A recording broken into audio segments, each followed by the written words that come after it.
Ok, waouh, bonsoir, bonjour. La Star Academy 2022 vient de se terminer, non sans surprise, pour ceux d'entre nous qui suivaient les sondages. Donc voilà, gros spoiler, si vous n'avez pas regardé la finale encore, allez vite sur le replay de TF1, parce que j'annonce le vainqueur, là, dans 3, 2, 1. Bravo Anisha, une belle saison, bien battue, bien, ça se dit, bien battue, bien défendue, quoi. C'est vraiment, surtout elle a tout donné. Je pense que avec la remise à zéro des votes, il y a des gens qui se sont laissés prendre au jeu, puis ont voté sur les prestations qu'ils ont vues. C'est vrai qu'elle a fait très fort, Anisha, particulièrement sur son solo, qui était magnifique. Comment il conseille. Alors, moi je roulais plutôt pour Louis et pour Enola. Je pense qu'ils ont fait les impressions qu'ils devaient faire. Je pense qu'ils ont, je trouve que les deux.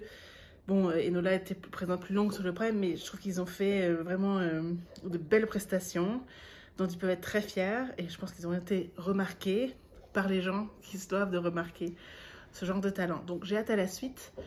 Alors, en se baladant vite fait sur les réseaux, on lit de tout. Pas toujours plaisante, parfois un peu lourdingue. Euh, alors, ce qu'il faut comprendre, quand c'est pas ton chouchou, ton candidat, la personne pour qui tu as voté, qui remporte un jeu comme ça, où on s'est attaché au fil des semaines, ce qui se passe chez les fans absolus, c'est qu'il y a ce coup de cafard de la fin. Ah mince, voilà, plus de live, plus de quotidienne, on va plus savoir ce qu'ils font au quotidien. Et puis quand c'est ton candidat qui gagne, ben ça c'est justement, c'est mitigé par la joie du triomphe de la personne pour qui tu as voté, pour qui tu roulais vraiment. Et du coup, la fin est un peu plus simple, un peu plus facile.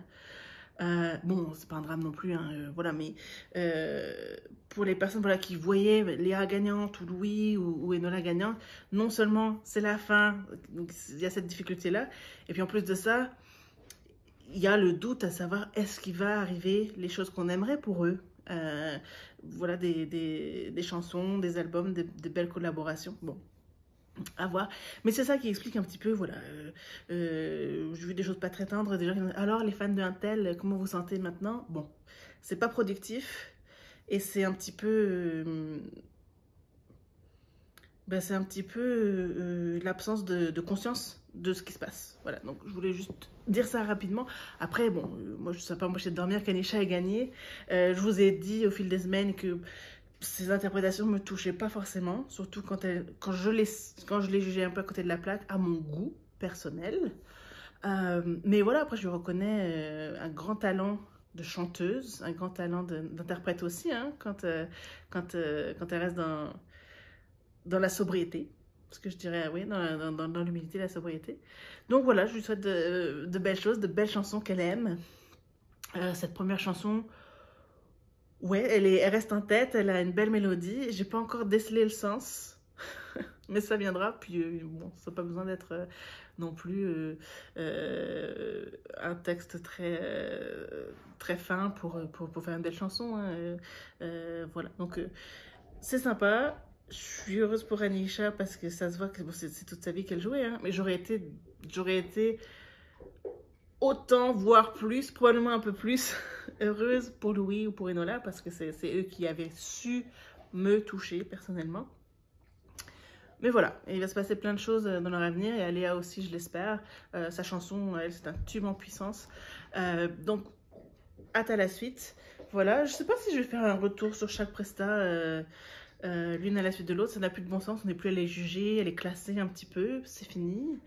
Bon, je reviendrai sur certainement, mais pour faire un retour global sur cette saison, c'était court. C'était en gros, hein, c'était trop court, c'était un goût de trop peu. J'imagine même pas les progrès de fou que ce cast, que ces candidats, ces 13-là, auraient fait en 2 fois plus de temps, en 3 fois plus de temps. Ça aurait été incroyable, pour reprendre un de leurs mots de la saison. Mais en même temps, c'était très réussi. Voilà, je trouvais que... Bon, c'est vrai, ils avaient un fort niveau de départ, peut-être aussi, parce que ça allait faire qu'1 mois et demi cette année. et ils ont été attachants. Le directeur a eu un mot pour eux au dîner d'adieu l'autre soir, qu'il était fier un petit peu de l'image que ces jeunes-là, que ce groupe a donné de la jeune France. Des jeunes bien élevés, bienveillants les uns envers les autres, attachants, travailleurs. Et ouais, je suis complètement d'accord. C'était vraiment... Ça redonne confiance dans des émissions de ce type qui sont bon, axées sur les arts, axées sur le boulot aussi, hein, sur le mérite un petit peu. Mais voilà, c'était agréable à regarder et n'en déplaise aux détracteurs. Voilà, moi, ça m'a beaucoup plu. J'ai aimé le corps professoral aussi. J'ai envie de dire sans exception. Parce que, bon, pareil, sur les réseaux, on lit des choses pas toujours tendres envers l'un ou l'autre des profs parce que ils ont critiqué tel candidat. Voilà, bon. Revenez un petit peu aux saisons passées. Kamel Wally était très rude avec les élèves, et pour leur bien, mais très très rude avec les élèves. Raphaël Ricci, pouf, les volets de bois vert qu'elle envoyait, c'était quelquefois d'une violence. Pour leur bien, soi-disant. Pour leur bien, dans la plupart des cas. Mais voilà, non, moi j'ai trouvé le directeur souvent très juste dans ses interventions, peut-être des interventions trop rares, ce serait intéressant qu'il soit un peu plus présent s'il revient l'année suivante. Et puis même le prof de théâtre que je pensais un petit peu lunaire au départ, bah non, en fait, il est rigolo, il est bien. Alors, on n'est pas Oscar Sisto qui veut, mais pareil, Oscar Sisto sortait des énormités qui ne passeraient plus de nos jours. Je pense à sa tirade iconique sur on n'est pas dans un hôpital pour débiles mentaux. Il avait sorti ça aux élèves. Donc voilà, c'était des personnages eux aussi, en couleur eux aussi. Mathieu Gonnet était excellent, il est regretté, mais Marlène et Lucie sont formidables, encore plus qu'on aurait pu rêver. Donc c'est vraiment, bon, Adeline, géniale aussi, quand elle a su aussi faire entrer dans les délires des élèves. Bon, voilà, moi j'ai beaucoup aimé. Pour moi, il n'y a pas de fausse note dans ce corps professoral. Alors, par la force des choses, on sait que d'une saison à l'autre, il y aura forcément quelqu'un qui aura un projet ailleurs, qui ne va pas pouvoir revenir, donc il y aura probablement des changements à la saison prochaine. Mais voilà, je les ai bien aimés, j'ai trouvé sympa. Donc, bon, si moi je devais résumer cette saison de la Star Academy en un mot, je dirais que c'est une réussite. Ça m'a vraiment beaucoup plu. J'ai trouvé aussi les intervenants en masterclass d'une très grande qualité. Enfin, ouais, ils avaient des conseils applicables aux élèves et puis les élèves les buvaient leurs paroles parce que, bah, oui, c'était frappant de pertinence, souvent. Et je pense à Lara Fabian aussi, qui est venue cette dernière semaine. Elle était géniale. Et même ce soir, dans son duo avec Léa, j'ai noté qu'elle était... Alors, je l'ai noté, mais je ne vais pas refaire les prestats une par une. Mais j'ai noté quand même que... alors, Lara Fabian a réussi à nous sortir une Léa plus vraie, plus vulnérable, plus sincère, qu'on n'ait jamais vue. Alors, je pense que pour Léa aussi, ce n'était pas une trame qui a été beaucoup centrée dans les quotidiennes et tout ça, mais... Léa, je pense, souffre un petit peu que sa mère ne soit jamais venue à un prime jusqu'au dernier. Et donc, bon, il y a de ça aussi. Mais Lara Fabian était très généreuse, elle était très... c'était tellement douce, tellement exemplaire dans ce partage-là. Je l'ai trouvé génial. Alors, bon, l'autre point dont je voulais parler pour ce soir, c'est Robbie Williams en parrain.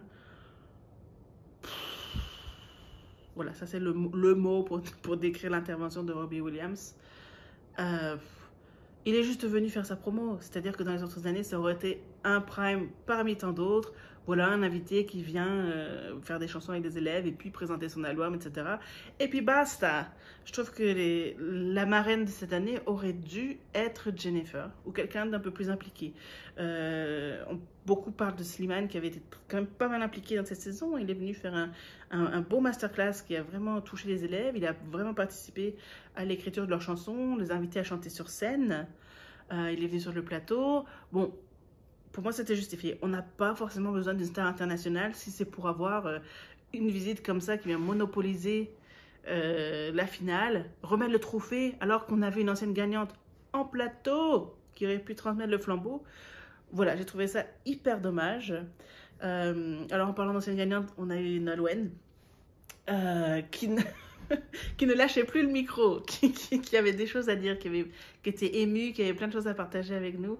Alors personnellement, ayant adoré la saison 2, je pense que s'il n'y avait pas eu Grégory dans la saison 4, la saison 2 resterait ma préférée.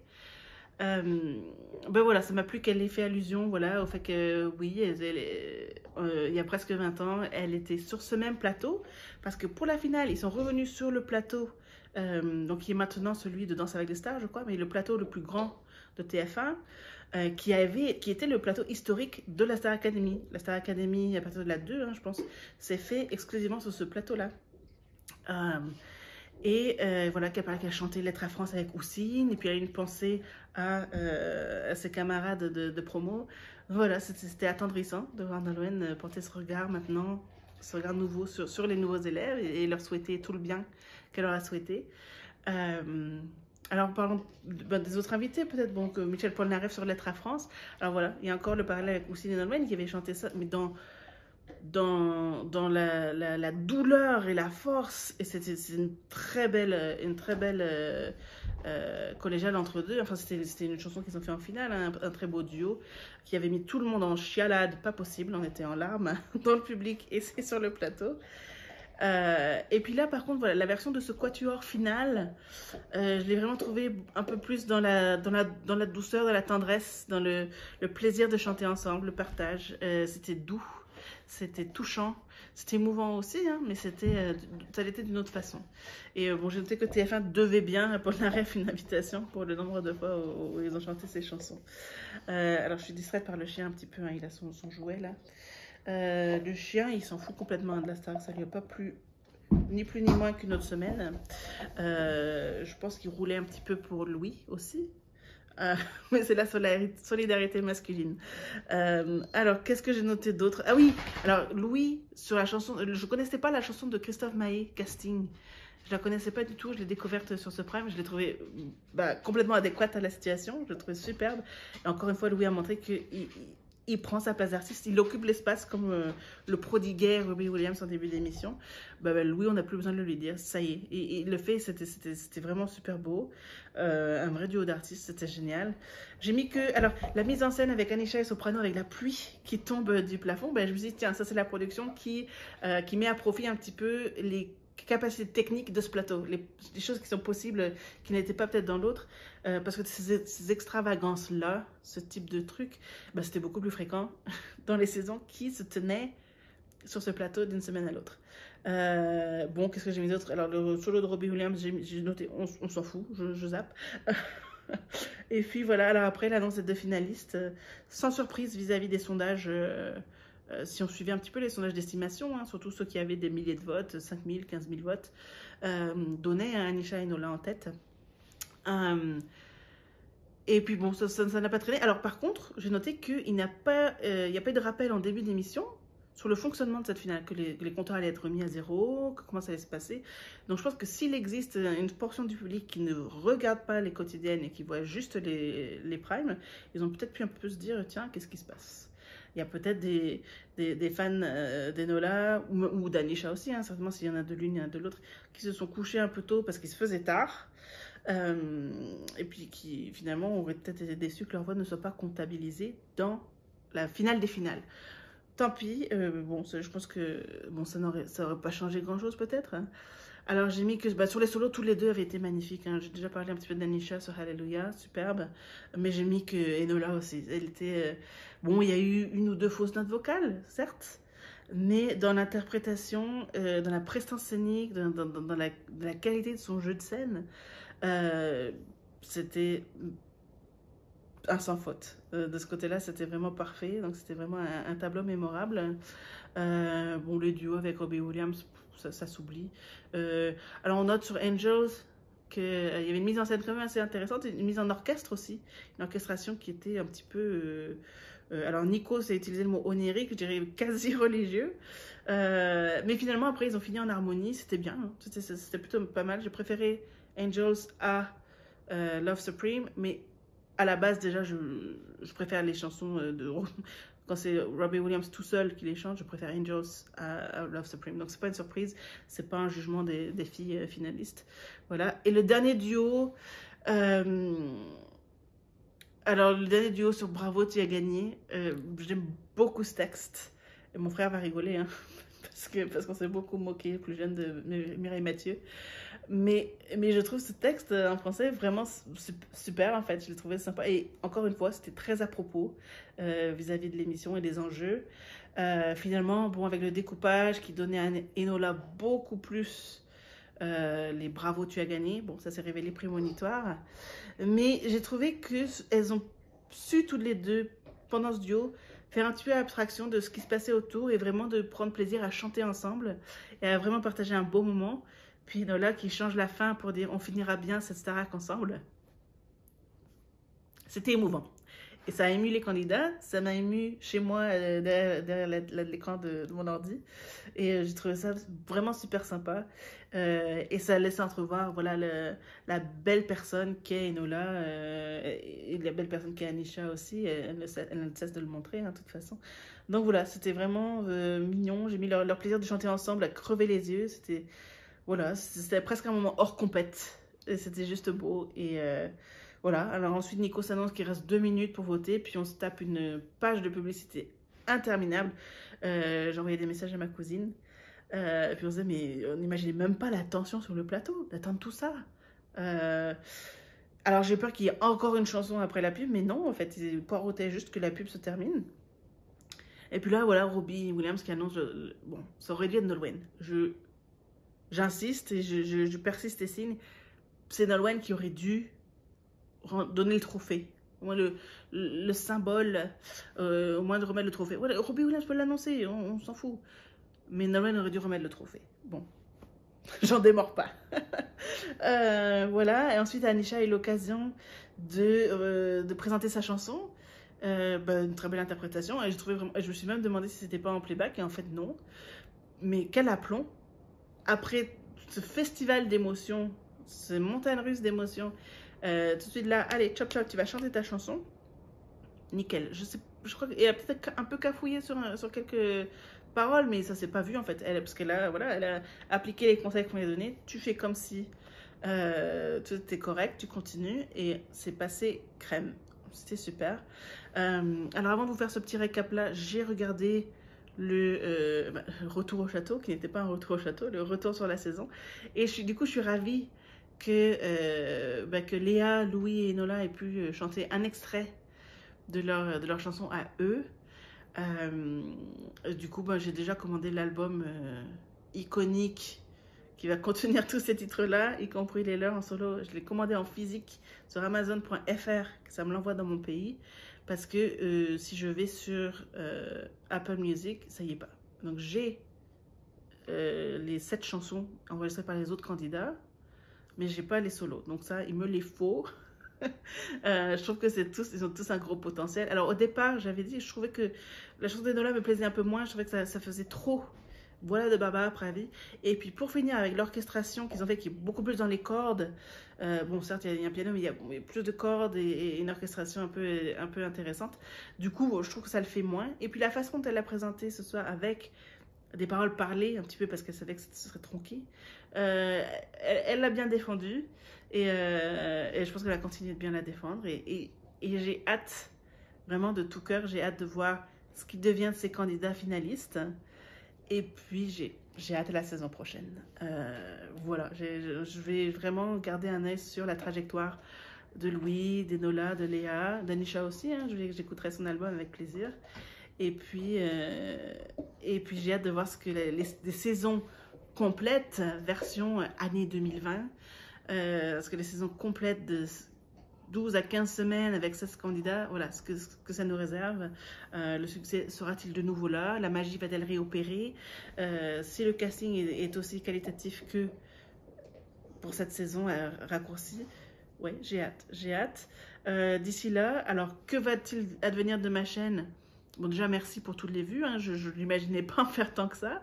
Je fais une petite publicité là. Je mets mon lien un petit peu sur les publications Facebook de la page Star Academy. Mais pas trop, quoi. J'en fais pas des tonnes. Donc, merci à ceux d'entre vous qui m'ont été fidèles et qui reviennent d'une semaine à l'autre. Bon, je sais pas, je ferai peut-être un petit point. Je sais qu'il y a un prime le 10 décembre par rapport au cheminement de la gagnante. Alors, je sais pas si on verra les autres aussi. Je ferai peut-être un petit point là-dessus si je regarde ça. Et puis, quand un CD va sortir, quand un album va sortir, une chanson va sortir, oui, il se peut que je donne mon avis, ce serait avec plaisir en tout cas. Euh, et puis voilà, mettez-moi en commentaire si vous avez des questions ou des remarques sur ce que j'ai proposé cet automne. Et puis, je vous dis à bientôt. Alors, je vous dis pas la semaine prochaine, je vous dis à bientôt, qui sait quand. Mais voilà, ça a été un plaisir alors, de parler toute seule chez moi et puis d'avoir la sensation finalement que quelqu'un m'écoute. J'apprécie de tout cœur. À bientôt et bonne route à vous. Bye bye.